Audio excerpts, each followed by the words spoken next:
حسین کا سر کاٹ کر جو آدمی یزید کے دربار میں لایا تھا وہ بیمار فتویٰ پوچھ رہے ہیں عبداللہ ابن عباس رضی اللہ تعالیٰ عنہما سے کہ ہمارے گاؤں کی امام صاحب مولویوں نے مچھر مکھی مار دیا ہے، جب ہتھیاں پاپ ہے ان کے پیچھے نماز ہوگی۔ آج ہم بیمار ہو چکے ہیں سرشابادی مولوی بھی، ہم پبلک بھی، ہمارا بھی حال یہ ہے۔ قاتل حسین فتویٰ پوچھ رہے ہیں کہ مکھی مارنے والا اور مچھر مارنے والا امام کے پیچھے نماز ہوگی کہ نہیں۔ کسی نے کہا کہ مولانا ان حضرات کی داڑھی بڑی لمبی ہوتی ہے، دوسرے نے کہا یہ سائن بورڈ ہے، پورے بھارت میں ایک منصور مدنی ہے جو منصور منسٹر منصور سلفی کا داماد ہے، وہی مدنی ہے اور چھوٹی داڑھی، لیکن اکثر مدنیوں کی داڑھی بڑی۔ کیوں جہاں چلے سعودیہ میں پیسہ ملنے والا نہیں ہے، اگر داڑھی چھوٹی ہو جائے تو یہ جو رقم ملتا ہے ملنے والا نہیں ہے، ان کی مجبوری ہے پیسہ لینے کے لیے ایسا کر رکھا ہے۔ میں تو چیلنج کرتا ہوں، میں ڈرتا نہیں۔ اس سے پہلے مولانا اختر مدنی رحمہ اللہ نے کہا تھا کہ توحید سلفی یہ تقریر کرو گے تو بیچ چوراہے پہ گولی مار دیے جاؤ گے۔ کہا کیوں؟ اگر میں حدیث کے خلاف شریعت کے خلاف کوئی بات کہی ہے تو مجھے بتا دو، اگر شریعت کے مطابق ہے تو بتانے میں کیا ڈر ہے؟ کہا بتانے سے مر جاؤں گا، مر جانا گوارا ہے، لیکن ان کے سامنے رب کا پیغام نبی کی سنت کو پہنچانا پیغام ہے۔ میں پوچھنا چاہتا ہوں تیرا باپ غریب تھا، تیرا باپ بھکاری ہے، تیرا خاندان بھکاری ہے، کہاں سے پیسہ پائے ہو؟ کس نے دیا ہے؟ آج تک ثبوت دکھا دو کہ سعودیہ کی کسی آدمی نے کہا ہو کہ جاؤ 10 کروڑ کا مکان بنا لو، گاڑی خرید لو، نہیں دیا۔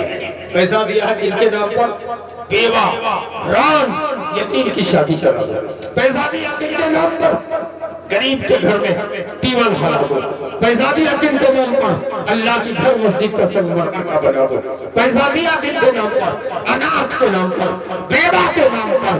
بیوہ گیا مسجد بنی آباس، ٹیول گیا، سارے پیسوں کو یہ مولوی ہضم کر کے سفید چمڑا بہترین شیروانی لگا کے ٹوپی لگا کے چہرے میں خوبصورت داڑھی لگا کے پوری دنیا کے سامنے میاں مٹھو بننے کی کوشش کر رہے ہیں۔ اس پر بھی چھوٹے چھوٹے مولوی پر پابندی لگا رہے ہیں، چگلی کر رہے ہیں۔ اس جلسے میں توحید سلفی کو مت بلاؤ، بلاؤ گے تو ہم نہیں جائیں گے۔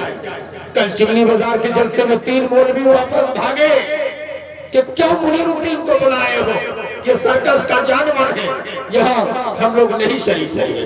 ایک دوسرے جلسے میں کہتے عبدالشکور بھوجپوری کو بلایا، ہم لوگ نہیں جائیں گے۔ ایک چوتھے جلسے میں نور محمد مردوانی کو بلایا، ہم لوگ نہیں جائیں گے۔ ایک 5ویں جلسے میں کہتے عبدالغفار سلفی کو بلائے ہو، 25,000 مانگتا ہے، ان کے جلسے میں نہیں جائیں گے۔ ابو الکلام کو بلائے، یہ اتنا مانگتے ہیں نہیں جائیں گے۔ جرجیت تو سب سے بڑا مجرم 50,000 لیتا ہے، ان کو مت بلاؤ۔ چلو بھائی ایک سسٹم بناؤ، قانون بناؤ، یہ الگ الگ پابندی لگا کے کیا کر لو گے؟ یہی اصلاح کا طریقہ ہے، یہی سمجھانے کا طریقہ ہے۔ یاد کرو جماعت اہل حدیث کے بڑے عالم علامہ اسماعیل شہید رحمت اللہ علیہ تبلیغ کے لیے بنارس پہنچے تھے، کہا تبلیغ کرنے کا حکم نہیں ہے، CBI پولیس گرفتار کر لے گی۔ حضرت شاہ اسماعیل شہید رحمہ اللہ فقیر کا بھیس اختیار کر کے بنارس کے گھر گھر جا کے تبلیغ کا کام کیے تھے۔ آج ان کی دعوت و تبلیغ کا نتیجہ ہے کہ بنارس جیسے مہانگر شہر میں وقت پہ انصاری برادر شیخ برادر اہل حدیث ہے، ان کا نتیجہ ہے کہ اہل حدیث کا بڑا مدرسہ جامعہ سلفیہ بنارس کا قیام عمل میں آیا ہے۔ دعوت و تبلیغ بھول گئے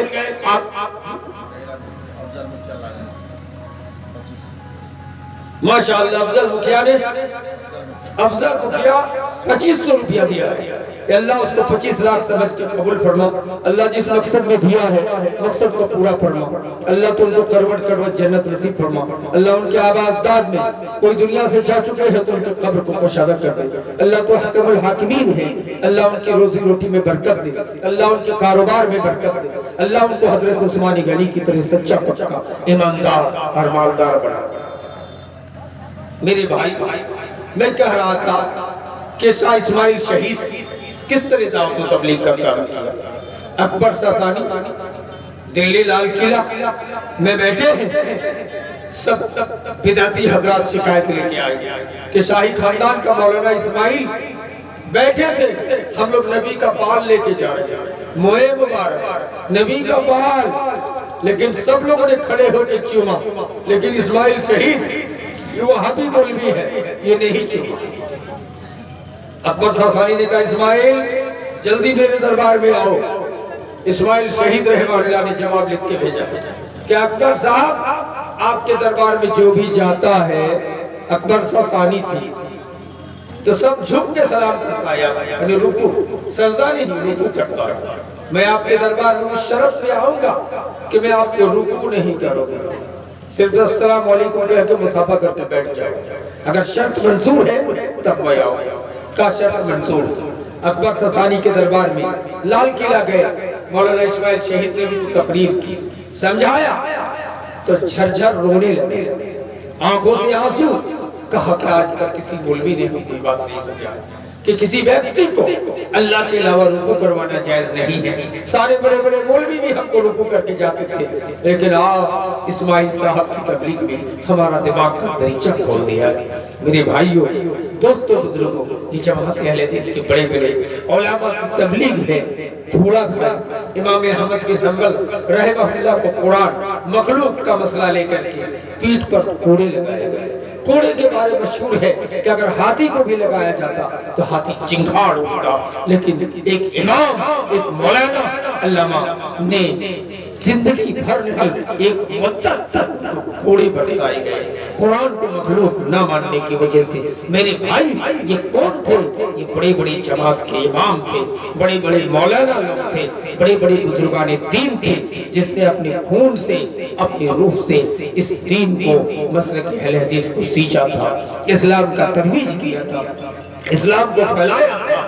اسی لیے پہلا جمعیت اہل حدیث کا جنرل سیکریٹری شیخ الاسلام ثناء اللہ امرتسری رحمہ اللہ نے اس طرح سے سینچا تھا کہ جماعت اور جمعیت کو آگے بڑھانے کا کام کیا تھا۔ لیکن آج ہم نے جماعت کو جمعیت کا سسٹم بدل دیا ہے۔ جمعیت کے امیر یا جمعیت کے ناظم ہونے کا مطلب ہے کہ کروڑ پتی ہونا، ارب پتی ہونا۔ کون پیسے سے حلال طریقے سے کماتے تو بڑی خوشی کی بات ہوتی، بلکہ کس طریقے سے کمانا، یتیم، اناتھ، بیوہ، فقیر، مسکین کے پیسے کاٹ کر۔ میرے بھائی میں چیلنج کے ساتھ کہتا ہوں کہ دنیا کی کسی بھی شریعت میں، اللہ کے رسول کی کسی بھی شریعت میں دنیا کا کوئی عالم اس کو جائز نہیں قرار دے سکتا ہے۔ ہاں ان کا ایک طریقہ تھا کہ اگر حق المحنت قاعدے سے اسلامی طریقے سے ایک تنخواہ لیا جاتا یا اس کی ایک مزدوری لی جاتی کہ ہم بھی دوڑ رہے ہیں، اسی میں اپنی زندگی ارجاؤ کو نچھاور کر رہے ہیں تو لینا جائز ہوتا۔ لیکن یہ کون سسٹم ہے کہ 100 روپے میں 10 روپے کی مسجد بنے، 90 روپے اپنی جیب میں خرچ ہو؟ یہ دنیا کی کوئی شریعت اسلام کا اس گوشے میں اس کی گنجائش موجود رہی ہے۔ اللہ تبارک و تعالیٰ سے دعا ہے رب العالمین ہم تمام مولویوں کو انما یخشی اللہ من عبادہ العلماء، اللہ نے تو اللہ کے بندوں میں مولوی اللہ سے زیادہ ڈرتے ہیں۔